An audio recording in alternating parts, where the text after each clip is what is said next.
Wassalatu wassalamu Wafikum. ala asyrafil anbiya wa mursalin wa ala alihi wa sahbihi ajma'in amma ba'du.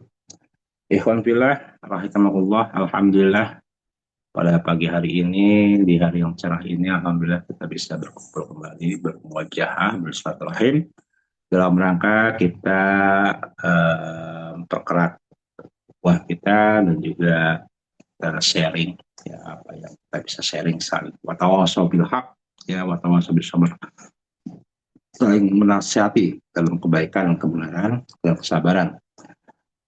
Salawat salam semoga terlimpah dan tercurah pada junjungan kita Nabi besar Muhammad Sallallahu Alaihi Wasallam yang telah memberikan kita suri tauladan, memberikan kita contoh, memberikan kita arahan bagaimana kita bisa hidup dengan baik di dunia dan akhirat nanti. Ya rekan-rekan semuanya, pada pagi hari ini insya Allah kita akan sharing mengenai kurban. Ya walaupun kemarin minggu lalu Fitra udah sharing juga ya mulai korban, tapi insya Allah di sini saya akan coba sedikit sajikan dengan cara yang berbeda, yaitu mulai dengan cara frequently asked question ya, gitu ya, berapa yang sering banyak ditanyakan oleh uh, kita semua gitu ya, mengenai seputaran masalah korban-korban ini. Jadi yang pertama pasti mengenai hukum dan dalil berkorban. Ya, hukumnya korban itu apa sih? Apakah wajib, apakah sunnah, atau apa gitu ya? Gitu. Nah, sebetulnya kalau dalam istilah Arab ya, ada yang istilahnya hadyu, ada istilahnya korban. Ya, hadyu ini itu sebetulnya ya kalau dari bahasa Indonesia ini sama-sama hewan korban ya, al-hadyu dan korban itu ya. Sama hewan kurban. Dan yang membedakannya adalah al-hadyu ini itu lebih related terhadap dengan lokasi. Jadi kita nggak bisa bilang saat ini kita sedang memotong al-hadyu, ya. Karena al-hadyu itu hanya terkait dengan pelaksanaan haji di Mekah. Ya. Yang sering kita tahu itu ada haji itu kalau kita haji kita bayar dam. Nah itulah namanya haji. Ya, dam itu.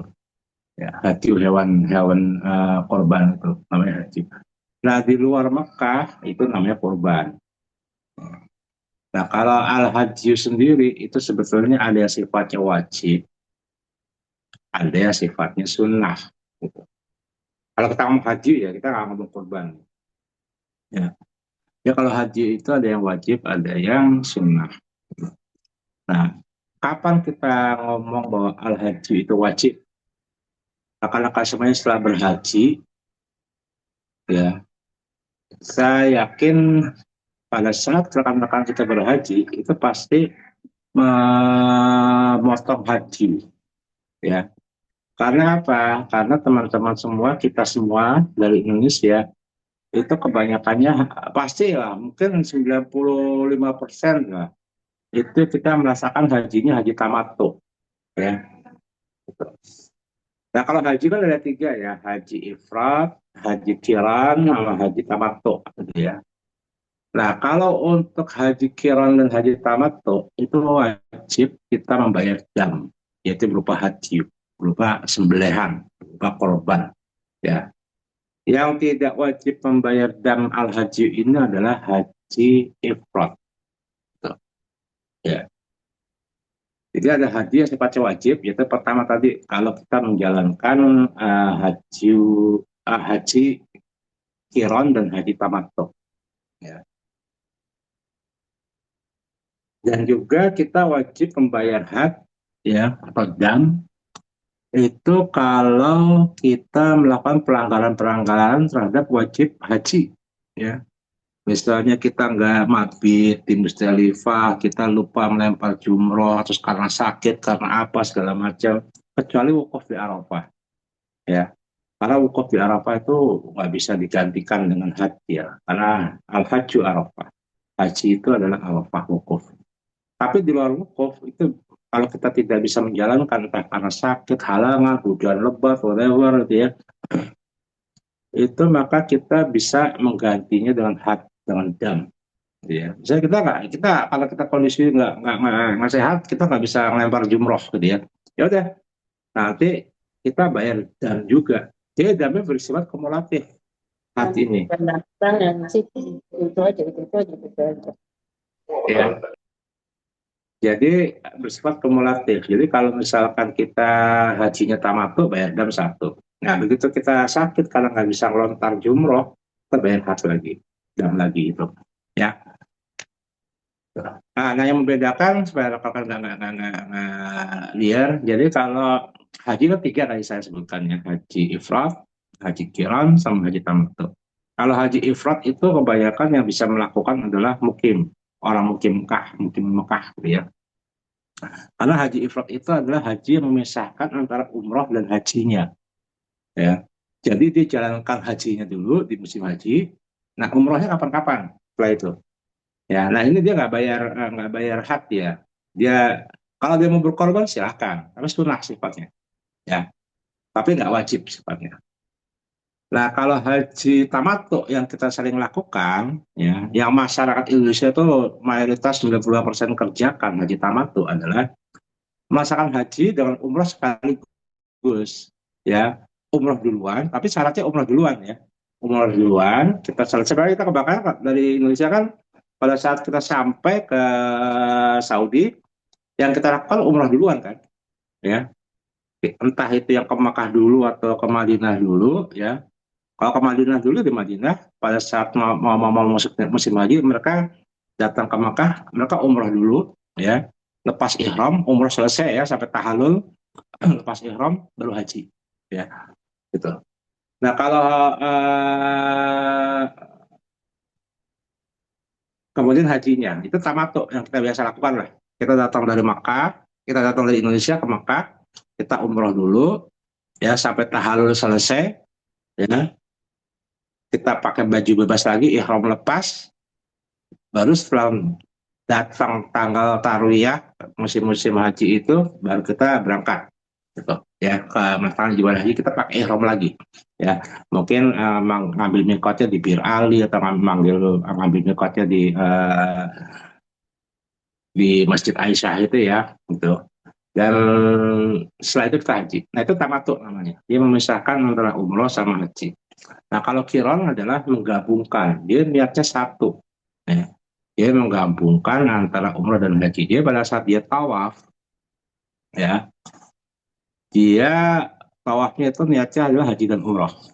Ya, kalau kita enggak, pada saat kita datang ke Makkah pertama kali, kita niatnya tawaf, ya tawaf untuk umroh gitu. Makanya labbaika umratan lillah pada saat kita pakai baju ihram, niatnya umroh doang. Nah, itu tamattu. Kalau kiron enggak, dia niatnya barengan.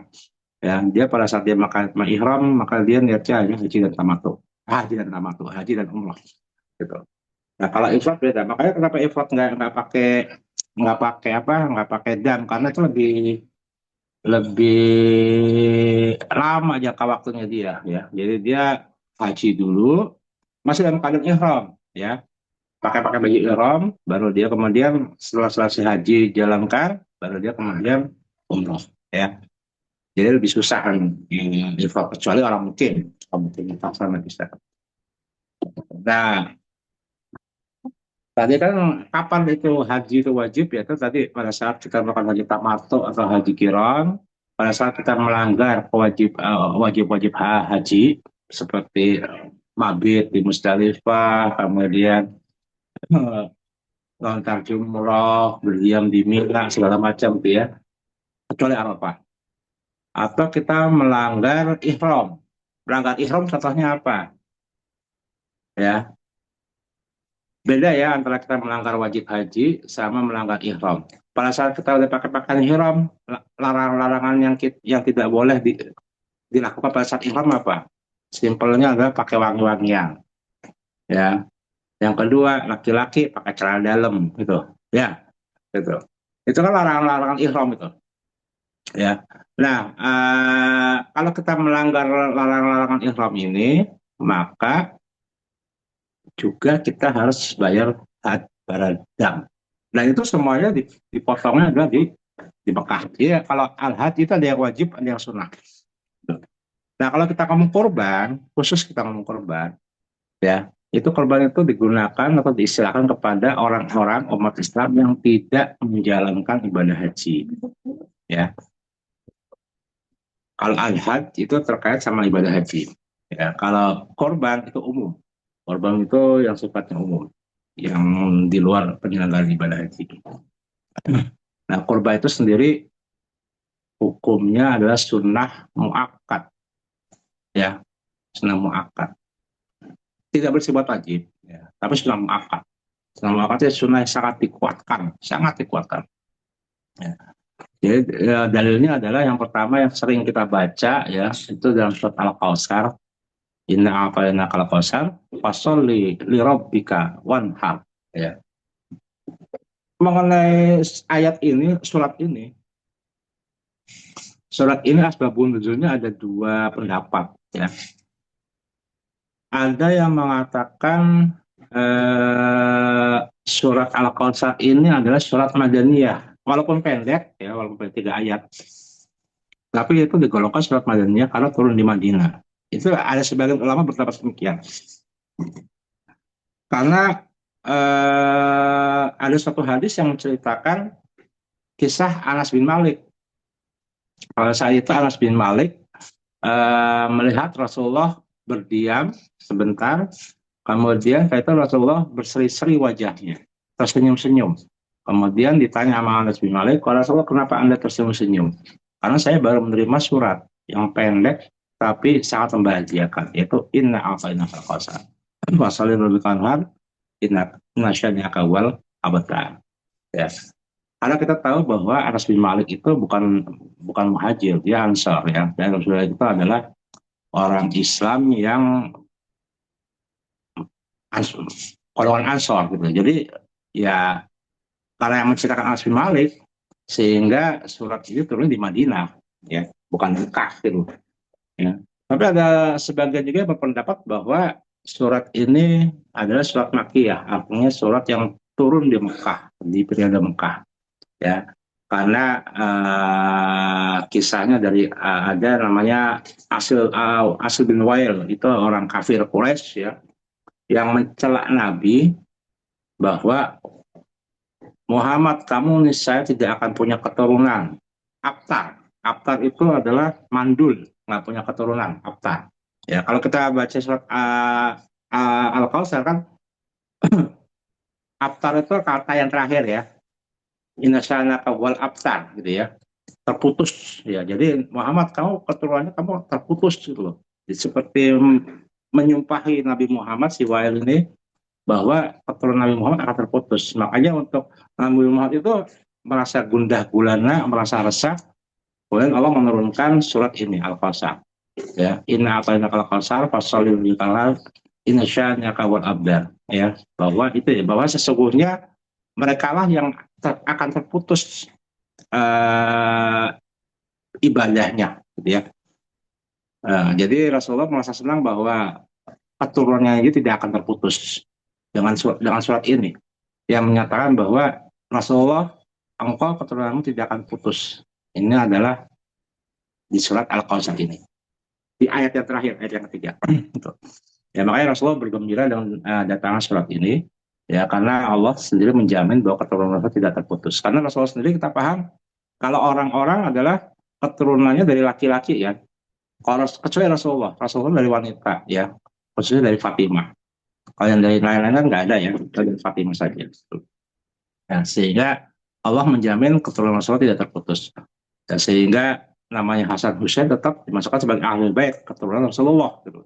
Padahal kita paham namanya Arab itu keturunannya patrilineal dari laki-laki, ya, kecuali ahli bait, kecuali Rasulullah, yaitu dari Fatimah Zahra. Gitu.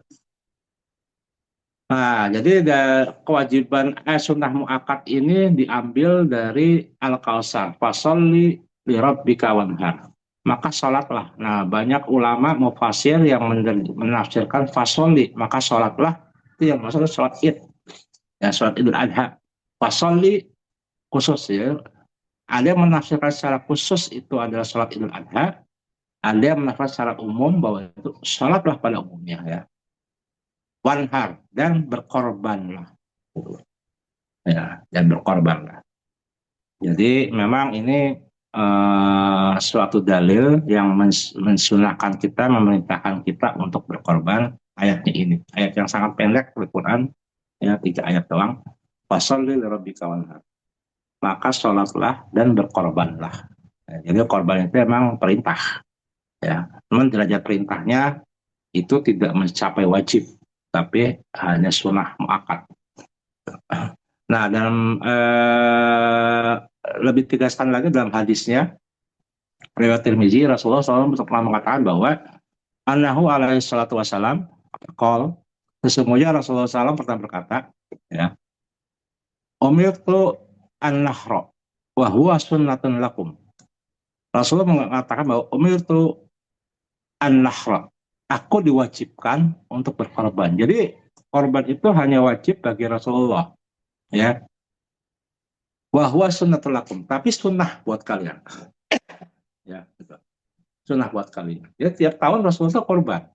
Ya, dia korban itu bukan hanya kejadian setelah Rasulullah menjalankan haji, ya, enggak, gitu ya. Jadi perintah berkorban ini secara khusus pada Rasulullah itu sebenarnya datangnya barengan sama sholat, perintah puasa segala macam ini tahun kedua Hijriah. Jadi syariat Islam itu kebanyakan turun di tahun kedua Hijriah. Ya, sholat, zakat, haji, puasa itu kan di tahun kedua Hijriah, termasuk juga kurban ini. Ya. Nah, setelah Rasulullah ke Madinah, ya, secara khusus ya Rasulullah setiap tahun itu berkorban, ya, tiap tahun berkorban. Karena wajib bagi Rasulullah, tapi sunnah bagi kita. Bahkan dalam kisah Abu Bakar dan Umar pernah tidak berkorban, gitu. Pas ditanya kenapa kamu nggak korban, dia bilang bahwa aku khawatir kalau aku korban tiap tahun nanti dianggap wajib, gitu loh. Kata Umar dan Abu Bakar. Ya, walaupun mereka niatnya itu ya, niatnya untuk menghindari pendapat awam, pendapat masyarakat bahwa nanti mereka anggap itu sunnah, wajib. Kalau Umar dan Abu Bakar tiap tahun, Rasulullah jelas tiap tahun karena Rasulullah sifatnya korban kepada beliau adalah wajib. Dan pada kita umatnya adalah sunnah. Ya, nah ini dalilnya di hadis At-Tirmizi, ya, umirtu an-nahra wa huwa sunnatul lakum. Saya diperintahkan, diwajibkan untuk berkorban, tapi sunnah buat umatku. Ya. Tapi sunnahnya, sunnah yang sangat kuat, sunnah muakkad. Bahkan ada ancamannya. Kan ada hadis yang mengatakan bahwa man lahu sa'ah walam yudahi, ya, fala yaqrabanna musallana, ya kan? Man lahu sa'ah, barang siapa yang punya sa'ah, punya kesempatan, punya kemampuan, walam yudahi, dan dia tidak berkorban, ya, fala yaqrabanna musallana, maka jangan sekali-sekali mendekati musola kami. Itu kata Rasulullah, ya. Jadi ada ancamannya. Jarang sekali sunnah itu yang ada ancamannya, kecuali korban ini, gitu. Ya, kalau sunnah biasanya nggak ada ancaman. Kalau kewajiban pasti ada ancaman, kayak zakat segala macam itu ada ancaman-ancamannya, gitu ya. Tapi kalau sunnah tuh jarang sekali ada ancaman, karena memang sunnah sifatnya, ya bukan wajib. Nah, kecuali korban. Ya, ada hadis yang mengatakan tadi, man lahu sa'ah, barang siapa yang punya kesempatan, kemampuan, walam yudohi, dan dia tidak berkorban, kalau ya korban musolana, maka dia tidak boleh sekali-sekali mendekati musola kita, musola umat Islam. Artinya jauh-jauh dari musola, dari tempat sholat, gitu ya. Itu ancamannya kalau tidak menjalankan kurban, ya. Tuh. Ya, jadi ya, kita udah paham lah ya bahwa hukumnya itu sunnah muakkad, tapi sangat kuat, bahkan ada larangan atau ada ancaman bagi orang-orang yang tidak berkorban, gitu. Saking kuatnya ini korban ini, senam akadnya, ya. Jadi mendekati wajib, gitu. Mendekati wajib. Nah, yang kedua adalah korban itu artinya apa sih?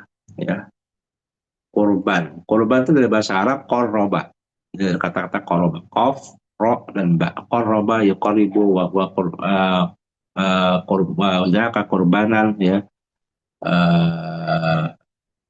kurbanan. Korban itu mendekatkan. Kurbanan itu adalah kalau bahasa Indonesia itu benda ya, benda ya, atau sifat, kata sifat. Bisa juga kata sifat, bisa juga benda. Yang bersifat artinya mendekatkan diri, ya, mendekatkan diri. Secara bahasa ada korban mendekatkan. Jadi kalau kita berkorban, ya cara mendekatkan diri pada Allah, ya. Bukan untuk yang lain-lainnya, ya. Jangan kita berlomba-lomba korban untuk ria, untuk apa, ya. Percuma, gitu. Karena korban itu tiada adalah untuk mendekatkan diri kita pada Allah, ya. Nah, itu ada di dalam surat Al-Hajj ayat tadi 37 jelas ya bahwa lan yanalallah luhumaha wala dima'aha walakin yanalullah at-taqwa minkum. Ini jelas bahwa disebutkan di dalam surat Al-Hajj ayat 37, la yanalallah, sesungguhnya daging hewan kurban itu tidak sekali-sekali tidak akan sampai ke Allah. Allah nggak butuh daging, ya. Jadi daging hewan sembelihan itu sekali-sekali tidak akan sampai kepada Allah, ya.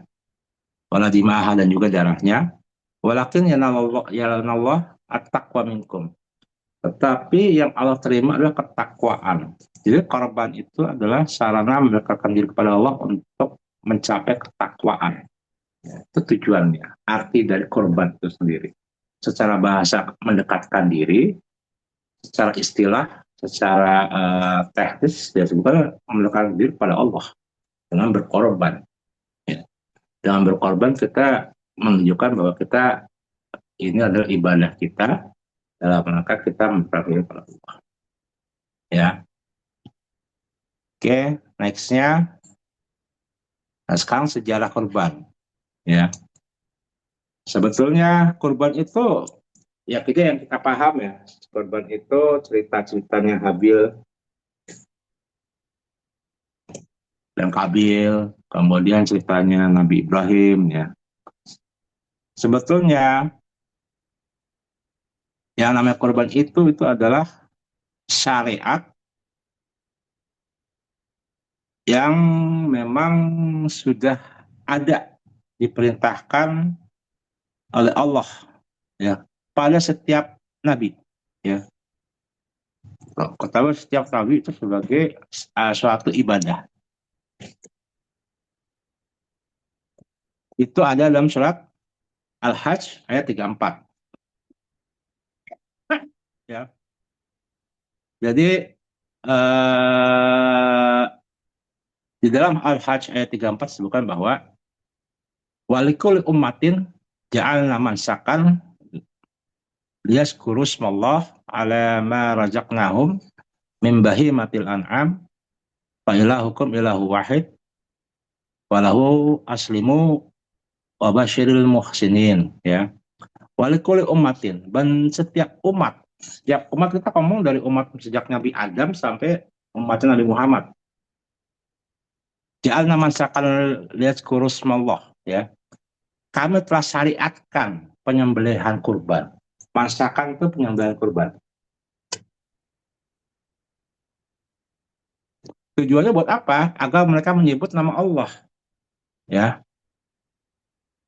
Atas binatang bahimatil an'am. Ya. Atas binatang sembelihan tersebut. Ya.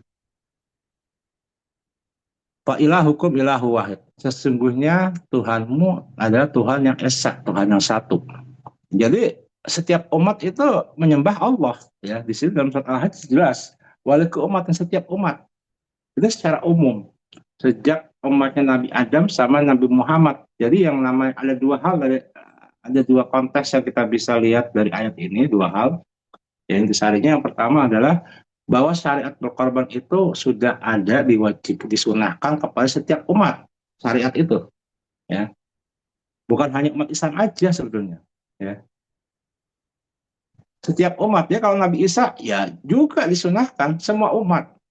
Semua umat itu sudah disyariatkan untuk menjalankan kurban dalam surat Al-Hajj ayat 34 ini ya. Tujuannya dalam rangka mendekatkan diri kepada Allah, menyebut nama Allah ya. Dan juga ada yang kedua, ya, apa intisari atau konteks yang kedua adalah fa ilahukum ilahu wahid. Karena sesungguhnya Tuhanmu ya semua umat itu adalah Tuhan yang satu, ya. Gitu. Dan maka berislamlah. Ini saya kepotong ya terjemahannya ya. Tapi tentu teman bisa melihat sendiri terjemahan di Al-Hajj ayat 34 ini ya. Wa ilahukum ilahu wahid. Karena sesungguhnya Tuhan Tuhan satu. Ya. Falahu aslimu. Maka berserah dirilah kepada dia. Berislamlah kepada dia. Jadi ini ayat ini konteksnya dua. Yang pertama adalah mengenai berkorban. Yang kedua adalah mengenai ikrar bahwa Allah itu Tuhan yang satu untuk seluruh umat. Ya. Dan kita harus untuk beraslim, berislam, berserah diri kepada Allah. Nah, ini surat Al-Hajj ya. Jadi secara umum sejak kapan kalau ditanya kapan sejarah kurban? Ya sejak Nabi Adam. Ya. Dalam ayat ini jelas bahwa setiap umat itu sudah ada syariat perintah berkurban. Ya, walaupun secara khusus diceritakan mengenai cerita anak-anak Nabi Adam, ya, Habil dan Kabil, gitu, ya. Kabil kakaknya, Habil adiknya, gitu, ya.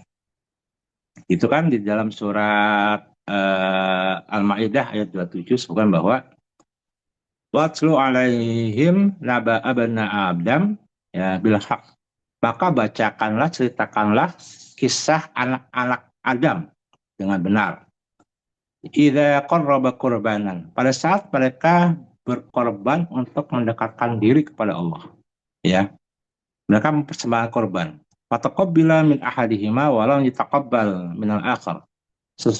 Allah menerima korban dari salah satunya yaitu dari Habil, walau yataqabbal tapi tidak menerima korban dari yang lainnya yaitu si Kabil. Itu ya.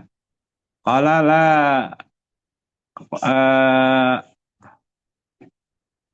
laktulanak ya.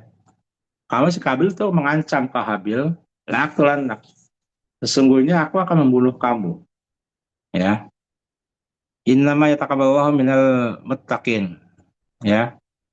Karena sesungguhnya tapi kata si Habil ya udah kalau mau bunuh bunuh aja karena korban itu hanya akan diterima oleh orang-orang yang bertakwa saja. Nah, ini ceritanya Habil dan Kabil. Itu kita sudah paham lah ya bahwa salah satu sejarah korban itu adalah cerita anak-anak Nabi Adam, ya, Habil dan Kabil, ya, yang diperintahkan untuk berkorban. Apa buktinya diterima pada saat itu? Ya, diterima adalah takulunal. Jadi korbannya itu dimakan oleh api. Ya, jadi jelas secara kasat mata bagaimana korban itu diterima pada saat itu.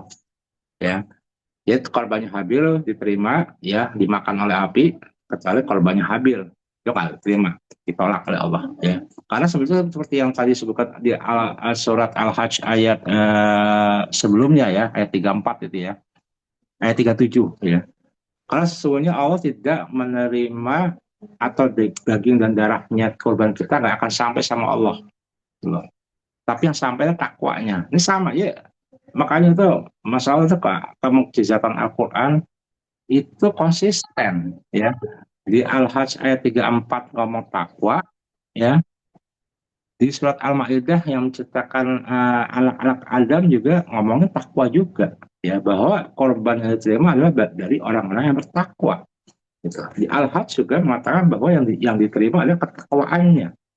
Jadi konsisten Quran itu, nggak ada celah untuk inkonsistensinya, ya, konsisten semuanya. Bahwa korban terkait dengan ketakwaan, ya. Bukan kita korban yang besar kayak sapi limusin supaya dilihat orang bahwa kita hebat segala macam, ya. Enggak juga, yang diterima ketakwaannya. Ya, kalau kita korban kemudian ada sifat ria, ya nggak diterima juga, gitu. Ya.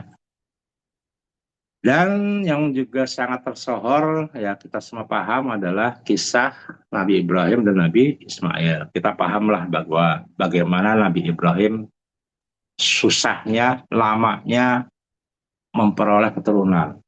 Ya, Ya, beliau menikah pertama dengan Sarah, ya, belum diberikan keturunan, ya, sampai akhirnya Sarah pun menyetujui Nabi Ibrahim menikahi Hajar, ya, dapatlah keturunan, ya, dapatlah keturunan. Ya, Hajar ini ada yang bilang dia budak dari Mesir, ya, ada yang bilang bahwa itu putri sebetulnya, karena Raja Mesir saat itu menghormati Ibrahim sebagai rajanya orang Israel, gitu ya, sehingga yang dikasih bukan budak, tapi putri, gitu, bangsawan lah, gitu ya, bukan budak. Jadi kalau ada yang bilang bahwa Hajar adalah budak, kalau saya sih lebih cenderung bukan budak, ya, tapi bangsawan, karena Nabi Ibrahim memang adalah quote and quote bangsawan Israel, ya, sehingga pada saat dia ke Mesir dihadiahkan, diberikanlah bangsawan juga, gitu, bukan budak. Sampai beliau menikah pada Hajar itu pun lama, ya, itu pun lama sampai akhirnya Nabi Ibrahim diberikan putra Ismail. Ya. Tiga, satu sudah lama, yang kedua melihat Nabi Ismail itu bertumbuh dengan baik, soleh segala macam, tapi harus dikorbankan, ya. Itulah contoh nyata bahwa korban itu adalah tujuan atau ketakwaan. Ya, nah Rasul Allah mengetes Nabi Ibrahim bagaimana tingkat ketakwaannya dia, gitu, ya. Nah kemudian sekat cerita Nabi Ibrahim disuruh sama anaknya Ismail, dan Ismail bersedia untuk dikorbankan. Ya. Kemudian terakhir, ya, waqadainaha bidzibhin azim, dan kami menggantikan Nabi Ismail pada saat goloknya sudah dekat lehernya. Nah, Jibril datang menggantikan Nabi Ismail dengan bidzibhin azim, dengan hewan sembelihan yang besar, yaitu domba yang besar. Ya, gitu. Ini ceritanya Nabi Ibrahim. Jadi intinya adalah bahwa sejarah kurban itu bukan hanya mulai dari Nabi Ibrahim, tapi setiap umat, sejak Nabi Adam sampai Nabi Isa, Nabi Muhammad, itu semuanya sunnah untuk melakukan korban, disyariatkan korban, sama seperti haji. Haji sejak zaman Nabi Adam sampai Nabi Muhammad itu haji ada. Sholat juga demikian. Dia semua syariat, ya. Mulai dari sholat, puasa, zakat, haji, korban, itu semua adalah syariat yang sama. Ya, semua umat disyariatkan melakukan itu semuanya. Ya, jadi yang namanya salat, haji, zakat, puasa, korban ini bukan eksklusivitas dari umat Nabi Muhammad, ya, tapi seluruh umat sejak Nabi Adam sampai zaman umat Nabi Muhammad, ya, hal-hal itu adalah memang disyariatkan oleh Allah. Makanya tuh Islam itu sama sejak Nabi Adam sampai sekarang, syariatnya sama, ya sholat, ya zakat, ya puasa, ya haji, ya korban, gitu, ya. Kan kalau puasa jelas kan, ya. Ya alladzina amanu kutiba alaikumusyalam kama kutiba alal ladzina min qablikum, ya. Wahai orang yang beriman, wajibkan atas kamu puasa seperti diwajibkan pada orang-orang sebelum kamu. Orang-orang sebelum kamu siapa? Ya sampai Nabi Adam, gitu, ya. Haji juga demikian semuanya. Jadi semua syariat itu dijalankan atau diperintahkan Allah kepada seluruh umat sejak Nabi Adam sampai Nabi Muhammad, ya. Karena kita umatan wahidah, kita adalah umat yang satu. Kita adalah Bani Adam, kita keturunan Adam, sehingga Allah hanya menurunkan satu ajaran, satu din, yaitu Islam, dengan syariatnya yang sama. Ya, ya kita sangat paham lah bagaimana pada saat berhaji. Kalau kita nonton film Arisalah atau segala macam sejarah-sejarah Rasulullah, namanya pelaksanaan haji pada saat Rasulullah masih di Makkah, masih dikelilingi oleh kaum kafir Quraisy, sudah ada hajinya mereka, gitu. Ya walaupun caranya beda, cara menjalankan karena sudah sangat sangat terdistorsi, ya, sehingga haji yang harusnya untuk takwa kepada Allah dengan cara-cara yang saat ini kita lakukan, tawaf segala macam sa'i ya, itu diubah oleh mereka ya. Haji mereka itu bertelanjang dan kemudian tepuk tangan segala macam, bahkan Ka'bah diisi oleh berhala-berhala. Tapi intinya adalah bahwa semua ibadah, semua syariat itu sama dari Nabi Adam, termasuk kurban. Ya, ya kalau ditanya sejarah kurban kapan, sejak Nabi Adam. Walaupun secara khusus kepada umat Islam, ya, maka Rasulullah sendiri pun sebenarnya setiap tahun berkorban, ya, walaupun belum turun perintah untuk berkorban di tahun kedua Hijriah itu. Ya. Nah, setelah tahun kedua Hijriah, baru Rasulullah mengatakan bahwa tadi hadis tadi, Umar itu bin Nahar, ya, sunatul lakum. Aku diperintahkan untuk diwajibkan untuk bernahar, berkorban, ya, tapi sunnah buat kalian. Gitu. Nah, selanjutnya ya, yang seperti apa saat ini, ya, menjadi sunnah muakkad korban. Nah, sekarang pertanyaan yang berikutnya, kapan sih waktunya penyembelihan kurban? Ya. Jadi kembali ya, kalau kita ngomong al-hajj itu limitatif terhadap waktu dan tempat. Ya, al-haji itu limitatifnya waktunya adalah waktu-waktu haji dan tempatnya hanya di Mekah al-haji itu. Ya, yang kita tadi bicarakan di awal. Nah, kalau korban itu limitatifnya terhadap waktu, yaitu hanya di hari nahar. Ya, boleh nggak kita menyembelih kambing di luar hari-hari nahar, hari tasyrik? Ya boleh-boleh aja, tapi bukan berkorban namanya, sodakoh atau akekah, ya atau whatever lah itu. Ya, jadi dalam suatu hadis ya, Junaid bin Amr mengatakan bahwa an Jundaif anahu syahida an Nabi, bahwa Jundab ya itu melihat Rasulullah, anahu syahida an Nabi, sesungguhnya Jundab itu melihat Rasulullah ya sallallahu alaihi wasallam. Jadi ini adalah ini sunnah ya, bukan hadis ya, sunnah bukan hadis. Dan Rasulullah SAW berkata bahwa Yaman Nahar Sallallahu Alaihi Wasallam semua khotbah fakol, sesungguhnya Jundab itu melihat Rasulullah berkhutbah di Yaman Nahar. Yaman Nahar itu beda sama tasrik. Kalau Yaman Nahar itu 4 hari, kalau tasrik 3 hari. Ya. Yaman Nahar ya hari-hari berkorban itu 4 hari. Kalau tasrik hari yang diharamkan untuk puasa. Ya.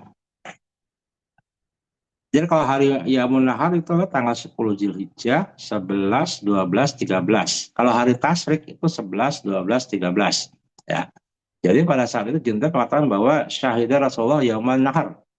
Nah, pada saat berkhutbah Idul Adha, Jundab melihat Rasulullah berkhutbah di hari Idul Adha. Ya. Dia mengatakan bahwa Rasulullah mengatakan bahwa man zabiha qabla ayyusalli fal yazbah makanaha akhar, makanaha ukhra, wa man lam yajidhu fal yazbah bismillah, wa man lam yazbah fal yazbah bismillah. Ya, man zabiha qabla ayyusolli, barang siapa yang telah memotong sebelum sholat id, ya, qabla ayyusolli, sebelum sholat id, fal yuzabbih makanaha ukhra, maka hendaklah mengganti, memotong hewan korban lainnya.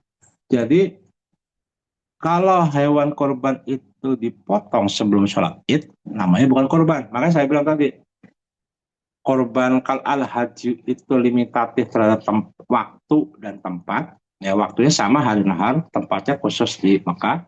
Kalau korban itu limitatifnya terhadap waktu. Ya, kapan mulai dikorban dibolehkan? Setelah sholat id. Jadi jangan sampai sebelum sholat id itu dipotong korbannya. Karena itu bukan korban, itu sifatnya sedekah. Ya, itu bukan korban. Ya. Wa man lam yuzabih falyadbah bismillah. Dan barang siapa yang belum menyembelih pada saat sholat id dijalankan, maka sembelihlah setelah sholat id dengan menyebut bismillah. Nah ini artinya bahwa pelaksanaan korban itu setelah sholat id. Ya. Jangan sekali-sekali kita motong korban sebelum sholat id, karena itu bukan korban namanya, tapi sedekah biasa. Ya. Kemudian kapan harinya? Itu dalam surat hadis riwayat Ahmad disebutkan bahwa amat tasrik kullaha zabah, ya. Pada hari-hari tasrik semuanya adalah hari-hari penyembelihan. Ya tadi saya sampaikan bahwa kalau hari tasrik itu hanya 11, 12, 13 Zulhijjah. Kalau hari nahar ditambah tanggal 10-nya. Tanggal 10 Zulhijjahnya itu kita melakukan sholat id. Ya. Itu bedanya hari nahar sama hari tasrik. Ya, kalau hari nahar itu 4 hari, hari tasrik khusus 3 hari. Jadi setiap hari tasrik ada penyembelihan. Jadi boleh kita menyembelih korban itu tanggal 11, 12, sampai 13 Zulhijjah. Dan hari-hari tasrik itu juga kita bertakbir terus. Ya. Beda kalau Idul Fitri. Idul Fitri itu kita takbirannya cuma sehari ya, pada saat tanggal 1 Syawal ya. Tapi kalau Zulhijjah takbirannya itu 4 hari. Tanggal 10, 11, 12, dan 13. Ya, takbiran itu ya mutasrik ya, dan dia munahar. Ya. Jadi dia paham ya bahwa nggak boleh kita motong korban sebelum sholat id. Ya. Kalau kita motong korban sebelum sholat id, ya itu namanya sedekah biasa. Ya. Boleh nggak kita motong korban melewati hari tasyrik? Kita potong korban tanggal 14 misalnya. 14 Zulhijjah. Ya. Kalau motong kambingnya boleh aja, tapi namanya kembali bukan korban, atau sedekah. Ya. Jadi korban itu limitatif dengan waktu. Tanggal 10, 11, 12, 13. Ya. Sebelum tanggal 10 bukan korban, setelah tanggal 13 bukan korban. Gitu. Ya. Tapi anytime kita bisa kok sembelih kambing ya. Ya dalam rangka sedekah, akikah, atau misalnya dalam rangka nazar, misalnya kalau misalnya anak saya lulus ujian maka saya akan menyembelih ya, kambing. Nah itu nazar. Itu wajib sifatnya. Ya. Jadi, tapi nggak bisa dikatakan korban. Ya. Nah, sekarang pertanyaan berikutnya nih sering juga ditanyakan ya. Apakah mudhohi atau yang berkorban itu dibolehkan makan daging korban? Itu sering nanya. Ada yang mengatakan bahwa, Pan, kita nggak boleh, kan kita kok korban kan nggak boleh terima daging kambingnya atau daging korbannya. Nah, ini kata siapa? Bisa disyariatkan, bisa di dalam surat Al-Hajj ayat 8 ya. Fakulu minha wa'at imam ba'isal fakir. Ya, itu jelas diperintahkan. Fakulu minha, maka makanlah sebagian darinya. Fakulu minha. Minha itu sebagian darinya. Ya. Jadi Allah sendirilah yang memerintahkan kita untuk memakan daging hewan korban hasil korban kita gitu loh. Ya. Jadi kalau yang nanya boleh si mudohi makan hewan korban ini ayat ini kalau satu dijelaskan. Justru Allah memerintahkan kita makan sebagian korban daging itu. Ya. Kemudian yang lainnya berikan kepada fakir miskin. Fakirnya bagi fakir. Ya. Kemudian berikan daging lainnya itu kepada orang-orang yang fakir miskin. Ya. Jadi udah selesai ya pertanyaan-pertanyaan itu ya. Boleh nggak sih yang berkorban itu menerima daging korban? Ya, gitu. Ya jelas boleh. Bahkan dianjurkan. Ya, ada dalilnya ada di surat Al-Hajj ayat 28. Nah, pertanyaan berikutnya adalah, nah ini yang sering juga nih tanyain nih, boleh nggak sih kita patokan korban? Ya,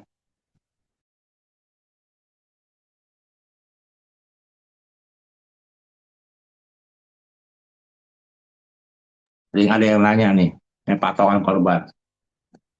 Nah, saya juga terima nih dari masjid. Kalau mau korban sapi 7 orang, daftarnya ada yang udah, ada yang belum, gitu ya. Boleh nggak sih patungan? Ya boleh, ya, karena ada hadis-hadisnya yang menguatkan hal ini sebetulnya. Ya,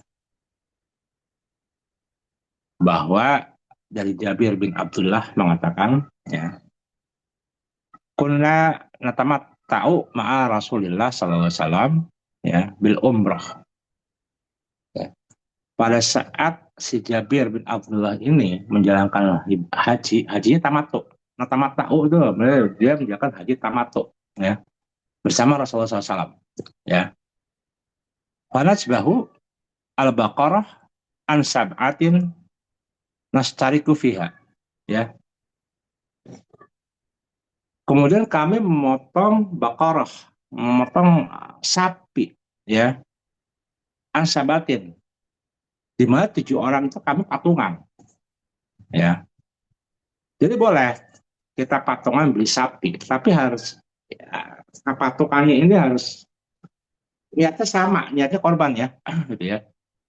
Jangan 7 orang, 6 orang niatnya korban, 1 orang niatnya sedekah gitu. Semuanya harus niatnya korban, niat yang sama. Gitu.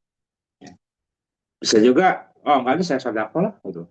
Karena saya udah korban tempat lain segala macam ini sisa ini saya sedekahkan. Jangan dia niatnya tetap sama. Kalau kita mau patungan niatnya harus sama. Harus niatnya sama-sama korban. Gitu.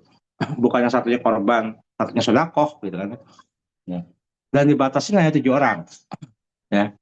Dibatasi maksimal kalau sapi kontak itu 7 orang. Ya. Jadi boleh nggak patungan? Boleh, patungannya boleh. Tapi harus niat yang sama, yaitu korban.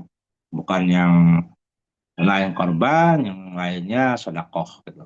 Ya, atau yang lainnya nazar misalnya, nggak boleh juga gitu. Tetap niatnya satu niat. Ya. Nah juga dari Jabir juga mengatakan hadisnya, cuman riwayatnya Muslim, kalau yang Muslim juga ya 7 orang yang ini. An Jabir bin Abdullah kalau naharna ma'a Rasulullah SAW, ya, al Hudaybiyah bil butnah an sab'atin wal baqarah an sab'atin, ya. Jadi dari Jabir bin Abdullah radhiyallahu anhu, ya, nahar nama Rasulullah, kami berkorban dengan Rasulullah, ya, sallallahu alaihi wasallam al Hudaybiyah, pada saat Hudaybiyah, dia bukan pada saat haji, haji terakhir, haji wada Rasulullah, ya. Ini pada saat perjanjian Hudaybiyah, di Hudaybiyah pada tahun Hudaybiyah, ya. Hudaybiyah itu 2 tahun sebelum Futuh Mekah, gitu ya. Uh, dengan al-butnah. Butnah itu adalah unta, unta, tapi unta yang bukan kelas 1 lah, gitu ya. Karena unta itu banyak istilahnya, ya. Ada yang bilang jamal, ada yang bilang ibil, ada yang bilang butnah, ya. Jadi kalau unta umur 1 tahun, umur 1 bulan, umur itu beda-beda namanya kalau di Arab. Unta itu. Ya, nah butnah itu salah satu jenis unta lah, ya. Saya bilang saya cara jenis unta lah. Ya, betul. Ya, itu untuk 7 orang. Wal baqarah an sabatin, juga sapi untuk 7 orang. Jadi Rasulullah sendiri yang mengajarkan kepada Jabir bin Abdullah bahwa bernahar, berkorban itu unta untuk 7 orang, sapi untuk 7 orang. Dia bisa, dia tanya, boleh nggak patungan korban? Boleh. Boleh nggak arisan korban? Boleh, ya. Kalau arisan kan berarti nyicil kan, mengiur kan. Setahun ini misalnya sih satu sapi akan dibeli 7 kali 3 21 juta. Ya masing-masing orang harus bayar 3 juta, ya, bagi 10 bulan misalnya. Ya. Ya setiap bulan iuran 300 ribu, itu boleh.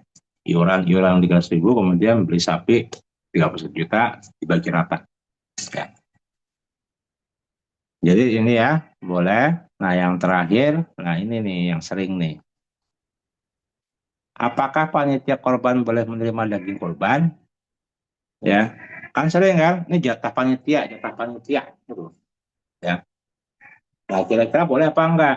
Ternyata nggak boleh. Ya, jadi jangan sampai panitia korban ini menerima jatah daging korban sebagai upah. Nah, sebagai upah, ya. Beda sama amil zakat. ya, ya. Beda sama amil zakat. Kalau amil zakat memang dibolehkan. Zakat itu ada bagian amil, gitu loh. Ya, jadi berhak amil zakat itu menerima bagian dari zakat. Ya, menerima, oh, ya quote upah lah dari bagian dari zakat. Karena emang itu amil adalah asnaf, salah satu asnaf bagian dari golongan yang berhak menerima zakat, gitu. Tapi kalau korban beda. Yang menyembelih jagal atau panitia kurban itu nggak boleh menerima daging kurban sebagai upah. Soalnya mau hak kami. Kan sering ngomong tuh, amil zakat namanya kepala, kulit itulah haknya amil, haknya panitia kurban. Nggak boleh gitu ya. Jadi disebutkan dari Abi Talib ya, Wa'an Ali bin Abi Talib radhiyallahu anhu qol amarani an-nabi. Ya, dari Ali bin Abi Thalib berkata, Amrani an Nabi. Nabi Rasulullah SAW memerintahkan aku. Ya, al aku ala badanihi. Ya, untuk ala butnihi. Untuk mengurus akuma ala butnihi. Untuk mengurus butninya. Butnah itu kan unta-untanya. Ya, jadi Ali diperintahkan Rasulullah untuk mengurus unta-untanya. Wa'an aksamu luhumaha wa juludaha wajalalaha, ya, dan aku diperintahkan juga untuk membagikan luhumnya, daging-dagingnya, ya, dan jilalnya, ya, wajuludah dan julutnya, dan kulitnya, ya, wajalaliha dan juga punuk-punuknya, ya, itu ala masakin kepada fakir miskin. Jadi Rasulullah SAW memerintahkan Ali untuk mengurus unta-untanya, artinya untuk disembelih gitu ya, dan memerintahkan untuk membagi daging, kulit, punuknya kepada yang fakir miskin. Itu kata Rasul, kata Ali kan. Wala atau jaza fi jazariha minha syai'an. Ya. Dan aku tidak boleh memberikan bagian apapun dari hasil kurban kepada tukang jagal sebagai upah. Ya. Ini muttafaqun alaih. Ya, jadi dari Bukhari dan Muslim. Ya. Jadi jelas di sini bahwa panitia kurban itu nggak boleh menerima upah. Jadi kalau sampai ada kita sebagai panitia kurban, kemudian kita bilang, kan gue berhak dapat jatah kurban gitu. Nggak berhak. Ya. Jadi panitia kurban itu nggak boleh minta upah daging berupa daging kurbannya. Nah sekarang caranya gimana supaya penyelenggaraan korban itu bisa lancar, kan butuh biaya.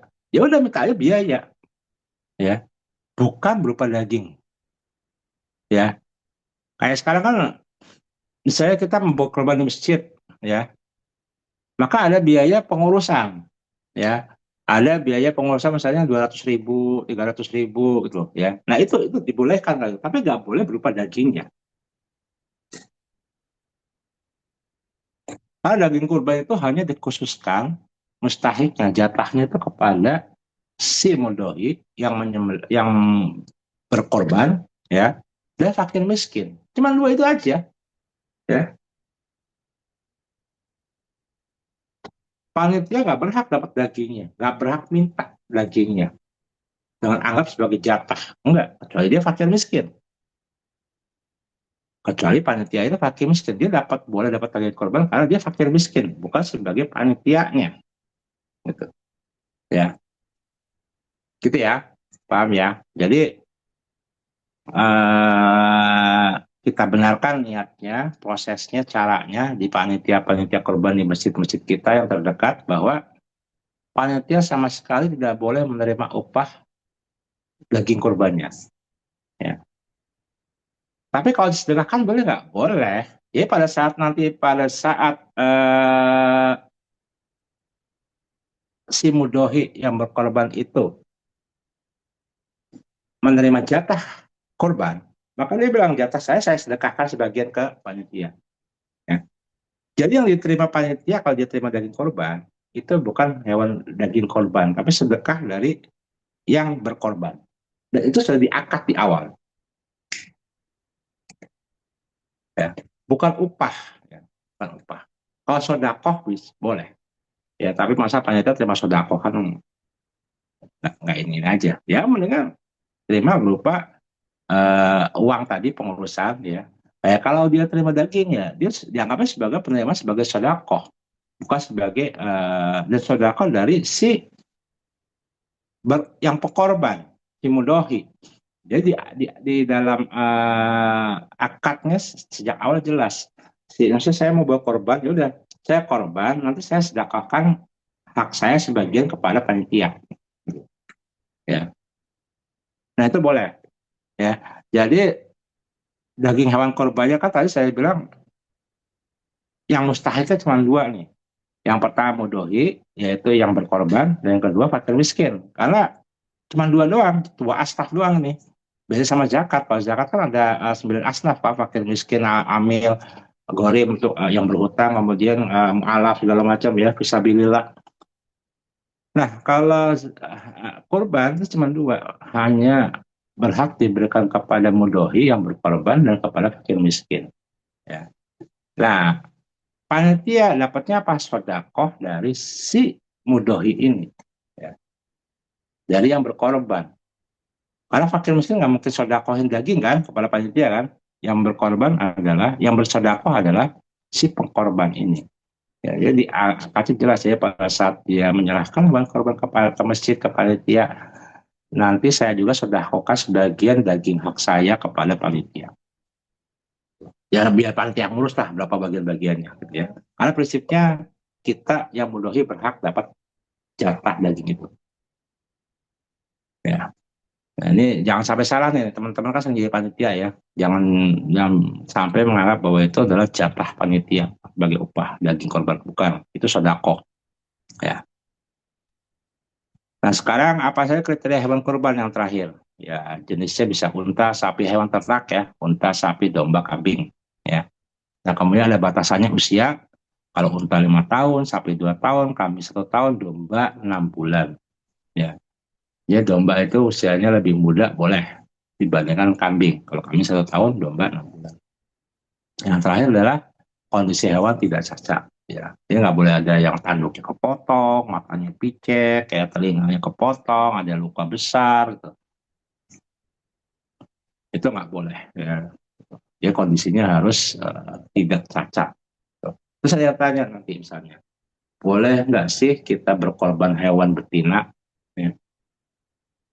Intinya nggak ada larangan. Intinya nggak ada larangan kita mengkorban hewan betina atau hewan jantan.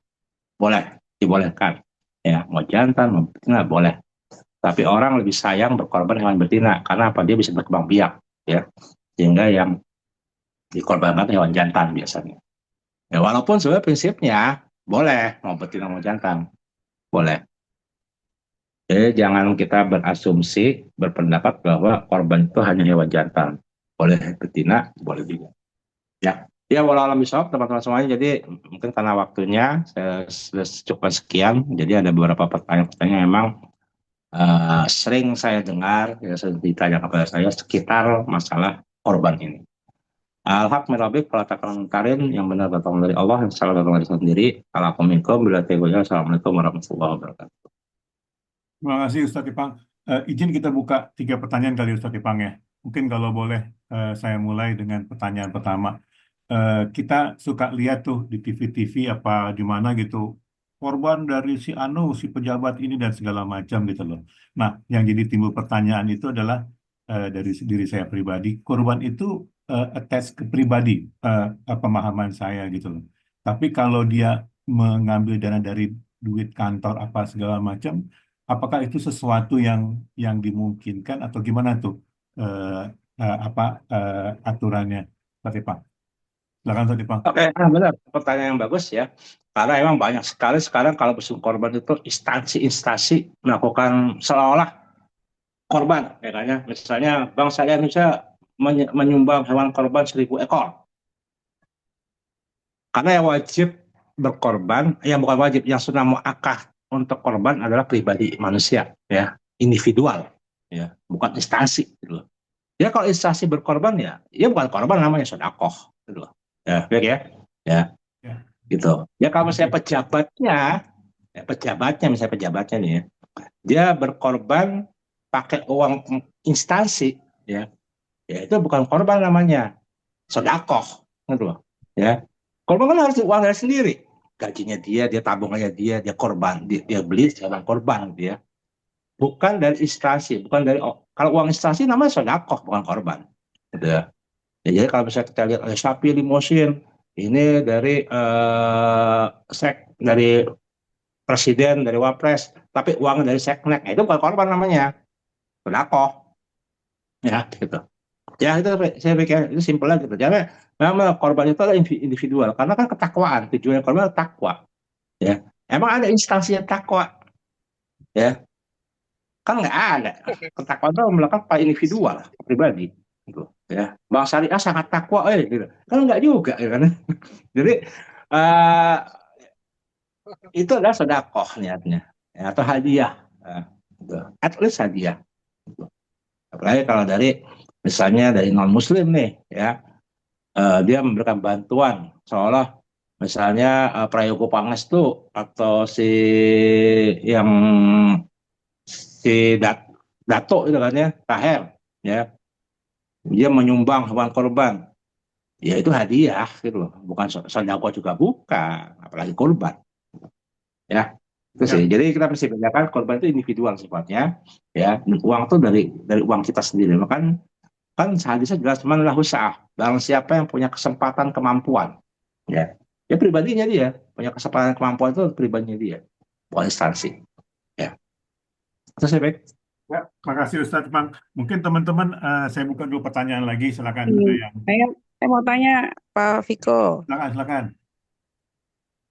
eh, eh, apa namanya Ustadz Irfan mau tanya, saya insya Allah juga mau berkorban, tapi atas nama almarhum ayah saya, itu apakah pahalanya hanya untuk almarhum atau kita yang berkorban juga, insya Allah mungkin kali dapat juga pahalanya, gimana Ustadz? Minta tolong dijelaskan. Eh, Intinya gini ya, korban itu kan untuk individual, man lahu sa'ah, kan Ya. disebutkan dalam hadisnya, man lahu sa'ah, barang siapa yang punya kesempatan, ya korban itu ya untuk yang hidup sudah, gitu ya, ya, Hmm. man lahu sa'ah, gitu loh, ya. Ya kalau Ya. misalnya, ya misalnya gini, ada si X, dia kaya, ya, yang kita tahu dia harusnya bisa berkorban, ya, tapi dia nggak korban, ya, kemudian dia meninggal dunia, misalkan ya, kemudian anaknya soleh, ya, atau istrinya solehah, gitu ya, dia korbankan untuk atas nama yang meninggal. Ya sebetulnya kan hadisnya man lahu sa'ah, gitu ya, barang siapa yang punya kesempatan, dia udah punya kesempatan saat itu, tapi dia nggak melakukan itu. Ya kembali korban itu sebenarnya yang melakukan itu kan tujuan untuk ketakwaan. Kembali itu tujuan korban untuk ketakwaan. Kalau yang udah meninggal ya udah selesai sebetulnya sih, tarik ya, udah meninggal. Hmm. Tapi kalau kita niat pahalanya ya kita korban ya berkorban tetap tarik gitu ya. Nanti niat pahalanya tarik sendiri, yang saya bukan di atas samakan sebagai yang meninggal dunia sebetulnya sih. Ya ini dari tarik dan keluarga. Saya ngomongnya gitu, ya kan ya, dari yang keluarga, nggak masalah. Ya, gitu. Nanti Tapi ya kalau tarik niatkan maksudnya dalam hati ya pahalanya semoga untuk orang tua. Kan doa doa anak kan oh, kabul, nggak ya. nggak mesti misalnya akadnya atas nama untuk almarhum ayah saya gitu, gimana? Nggak cukup, akadnya cukup tarik keluarga aja gitu loh, Oh gitu. tarian keluarga, ya, nggak Nggak masalah. perlu dikhususkan gitu untuk almarhum gitu Karena nggak? kembali korban itu adalah malah usaha pada saat dia hidup gitu. Beda Hmm. sama kayak badal haji atau apa. Hmm. Ah, Jadi memang khususnya untuk nggak bisa yang gitu. hidup ya. Iya, Ini untuk yang hidup, ya kan? Kecuali akekah ya, akekah bisa. Kalau akekah belum diakekahin, akekahin dulu, ya. Hmm. Tapi kalau korban sendiri untuk yang hidup punya kesempatan, punya waktu, punya kemampuan saat itu. Ya, kalau nggak punya kemampuan sama hidupnya ya dia nggak wajib, nggak disunahkan untuk korban. Ya selesai udah, ya kan ya. Ya, misalnya ada fakir miskin ya, sehingga selama umur hidupnya dia nggak mampu untuk berkorban. Ya udah dia nggak akan kena untuk disunahkan juga untuk berkorban. Ya karena hadisnya kan malah usaha, barang siapa yang punya kesempatan, punya kemampuan untuk berkorban. Hmm. Kalau dia nggak punya kemampuan, nggak kesempatan, ya dia selesai, ya gitu. Tapi pada saat dia nggak punya dia punya kemampuan, kesempatan tapi nggak berkorban, ya itu resiko dia sendiri, gitu. Hmm. Ya, nah kita pada saat kita mau berkorban ya tetap aja mudohinya adalah kita dan keluarga kita. Nah kalau saya sih alhamdulillah saya ajarkan anak-anak saya kalau udah punya gaji, mereka saya bilang, lo berkorban gitu loh, ya kan ya. Nanti juga ajarin anak saya seperti itu, Ustaz. Iya, jadi Hmm. anak-anak saya juga ajarkan supaya yang udah punya gaji ya, kecuali anak yang belum punya gaji, Hmm. yang udah punya gaji korban. Gitu. Ya karena emang senam akad gitu loh. Pada individual, Iya, dua iya. individual bukan kepada yang udah meninggal. Gitu. Ya, Iya. Oke. itu sih tadi. Baik, terima kasih, Ustaz, Ya. penjelasannya. Tapi nanti tadi bisa berdoa, semoga ibadah tari Heeh. ini sebagai sarana wasilah untuk orang tua saya Iya, diringankan untuk siksa kubur, iya, bisa iya. ini itu nggak masalah ya. Heeh. Heeh. Jadi berwasilah dengan amal ibadah kita itu nggak masalah ya. Nah, Ya, kali pilih kambing yang bagus, sapi yang bagus, korban nanti berdoa dengan wasilah korban ini bisa sampai kepada orang tua itu nggak masalah oke. ya. Baik, Ustaz, terima kasih. Makasih Tari. Ini ada ajakan dari Nani nih untuk apa korban tahun depan ya Nani ya. Mungkin Nani mau sampaikan. Amin ya, amin ya teman-teman. Mudah-mudahan pada banyak rezekinya barokah gitu. Kita Boleh, bisa. tapi ya kembali jangan sampai satu kambing dua orang gitu, atau satu sapi 10 orang gitu. Ya harus Salah satu saya kalau mau mau tanya patrol nih ya Ustaz. benar ya kan ya. Kalau sapi ya 7 orang jatahnya gitu loh ya kan Iya. ya. Nggak masalah juga ya. Kalau kambing 1 orang gitu kan ya. Jangan misalnya Oh, gitu. kepatungan kambing yuk, ya nggak bisa. Ya kalau mau sedekah namanya bang Nurban ya.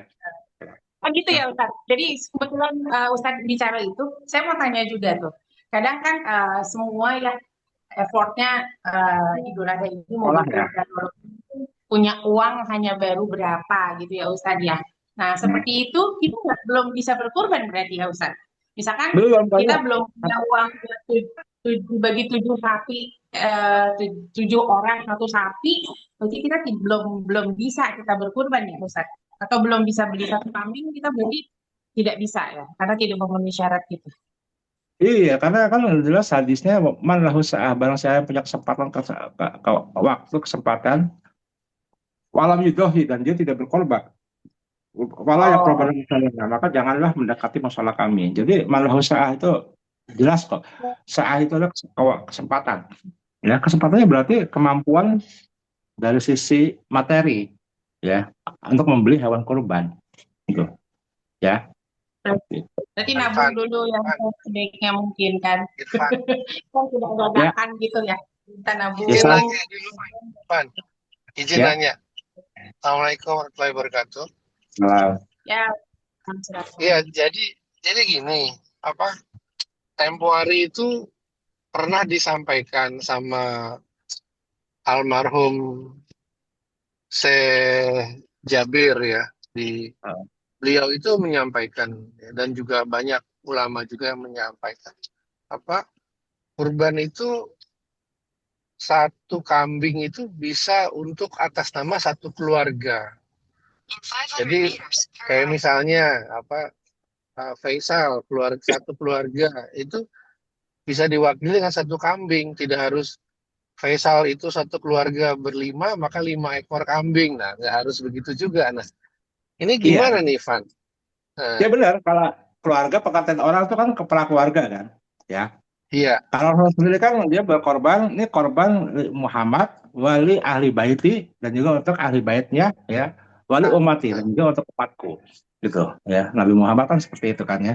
Jadi pengertian Ya, satu orang itu adalah satu keluarga ya, gitu loh.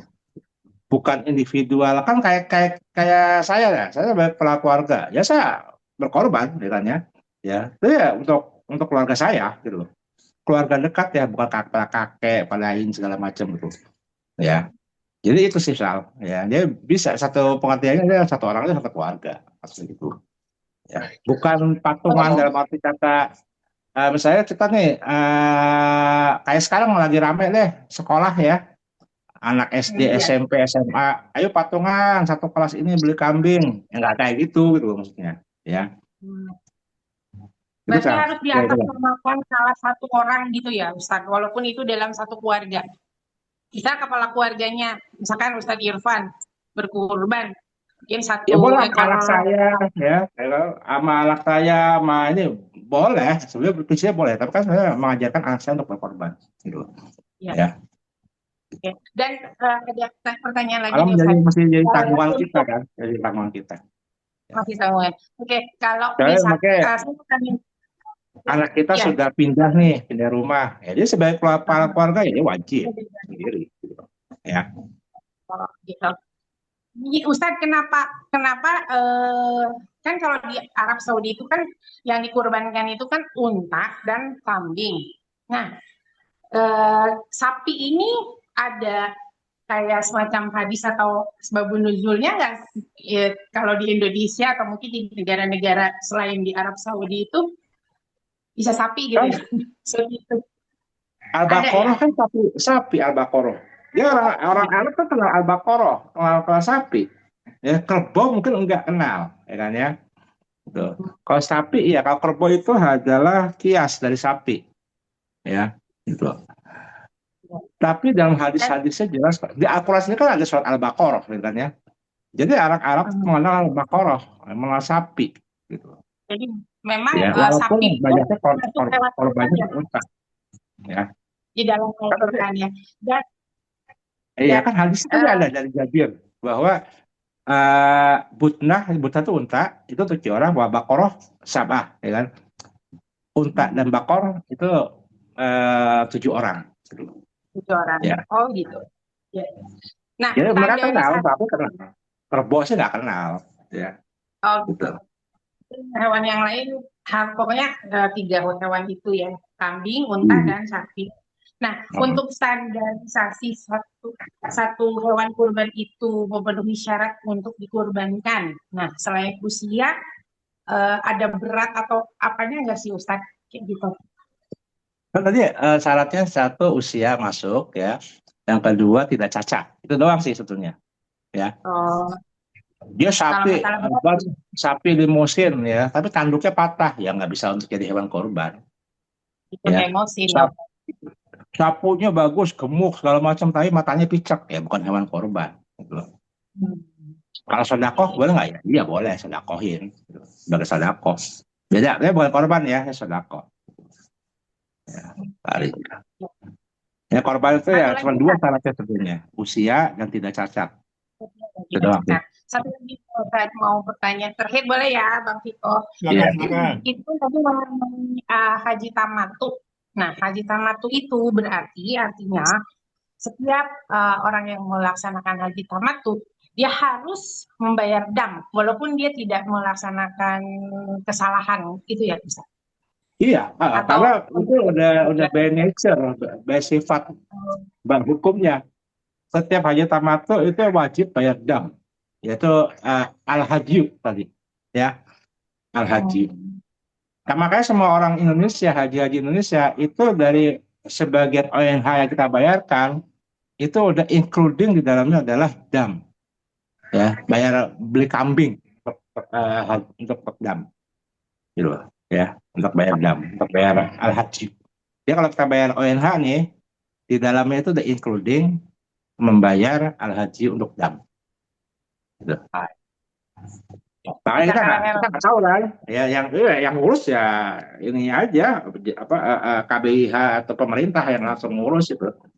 Tapi otomatis namanya nanti haji Indonesia ini ada haji nanti disebutin ini al-haq korban dari Hajah Nani di situ. Nah, gitu disebutkan nanti satu-satu. Bayangin tuh nanti yang pemotong penjagalnya di Mekah tuh kayak apa ya? Jutaan orang kan, yang tamatu Iya. berapa orang? Harus nyebutin satu-satu itu. Ya kan, ya? Jadi satu kambing atau satu kurban itu, misal nih kita kan katanya rambut kita jatuh atau itu aja kan nggak boleh nyisir ya Ustadz ya. Nah kayak gitu tuh pelanggaran-pelanggaran kecil berkali-kali dengan Nggak satu boleh nyisir kita gimana? bayar dam itu sudah nutup ya Ustadz. Nyisir Sudah nyisir sih nutup. boleh-boleh aja gitu kan. Yang nggak boleh itu sengaja motong rambut ya, sengaja mencabut rambut. Kalau misalnya emang kita biasa rambut kita rontok pada saat mandi rontok ya nggak masalah juga gitu. Ya nggak boleh yang sengaja ya. Sengaja. Oh, iya. Potong kuku Ya, sengaja. Kalau kita misalnya kuku kita agak panjang, tiba-tiba kita lagi mau ngangkat batu, angkat apa? baju atau apa, patah tiba-tiba kepotong, oh, ya itu nggak sengaja Ya, ya. ya. Baik Ustadz. Ya, syukur Ustadz. Ya, Pencerahan. Ustadz Ipang, mungkin itu pertanyaan terakhir. Terima kasih Nani, teman-teman. Izin Ustadz Ipang boleh di doa majelis penutup majelis, Ustadz Ipang, silakan. oke, terima kasih rekan-rekan semua. Udah jam 9 ya. Alhamdulillah cukup interaktif dan memang ini seputar pertanyaan korban. Ya supaya kita nggak salah lah untuk korban itu ya. Dan juga kalau terjadi panitia supaya nggak salah juga dalam kita dalam kepanitiaan korbannya itu ya. Kita tutup dengan doa ya. Kita doakan juga khusus misalnya kita rekan kita juga kita doakan ya si almarhum Baim gitu ya. Ala hadiniyah wa likulli solihah al-fatihah. A'udzubillahi minasyaitonir rajim. Bismillah. مالك إياك نعبد وإياك نستعين اهدنا الصراط المستقيم صراط الذين أنعمت عليهم غير المغضوب عليهم. آمين. أعوذ بالله من الشيطان الرجيم بسم الله الرحمن الرحيم الحمد لله رب العالمين حمدا يوافي نعمه يكافئ مزيدا يا ربنا لك الحمد كما ينبغي في جلال وجه القليم عظيم سلطانك اللهم صل على محمد وعلى آل محمد وسلم ورضي الله تعالى عن كل صحابة الحمد لله رب العالمين ربي اغفر لنا ولوالدينا وارحمهما كما ربونا صغارا ربنا هب لنا من أزواجنا وذريتنا قرة أعين واجعلنا للمتقين إماما ربنا اختمنا من حسن الخاتمة ولا تختمنا من سوء الخاتمة اللهم اغفر للمسلمين والمسلمات والمؤمنين والمؤمنات الأحياء منهم والأموات اللهم انصر المجاهدين في غزة اللهم انصر المجاهدين في فلسطين اللهم انصر المجاهدين في كل مكان وفي كل زمان ربنا آتنا في الدنيا حسنة وفي الآخرة حسنة وقنا عذاب النار سبحان ربك رب العزة عما يصفون وسلام على المرسلين والحمد لله رب العالمين. Assalamualaikum warahmatullahi wabarakatuh. Terima Terima kasih kasih Ustadz Ipang. semuanya. Terima kasih Nani yang udah woro-woro dan teman-teman Desi. Mohon maaf kalau ada hal-hal yang tidak menyenangkan atau kata-kata yang kurang tepat. Kita ketemu lagi minggu depan Insya Allah dengan Prof. Heru ya, Insya Allah yang kasih tausiah. Kita pamit dulu. Terima kasih, yang sehat teman-teman. Assalamualaikum. Waalaikumsalam warahmatullahi wabarakatuh. Terima kasih semuanya ya. Waalaikumsalam. Ya, makasih semua. Barokah. Amin. Assalamualaikum.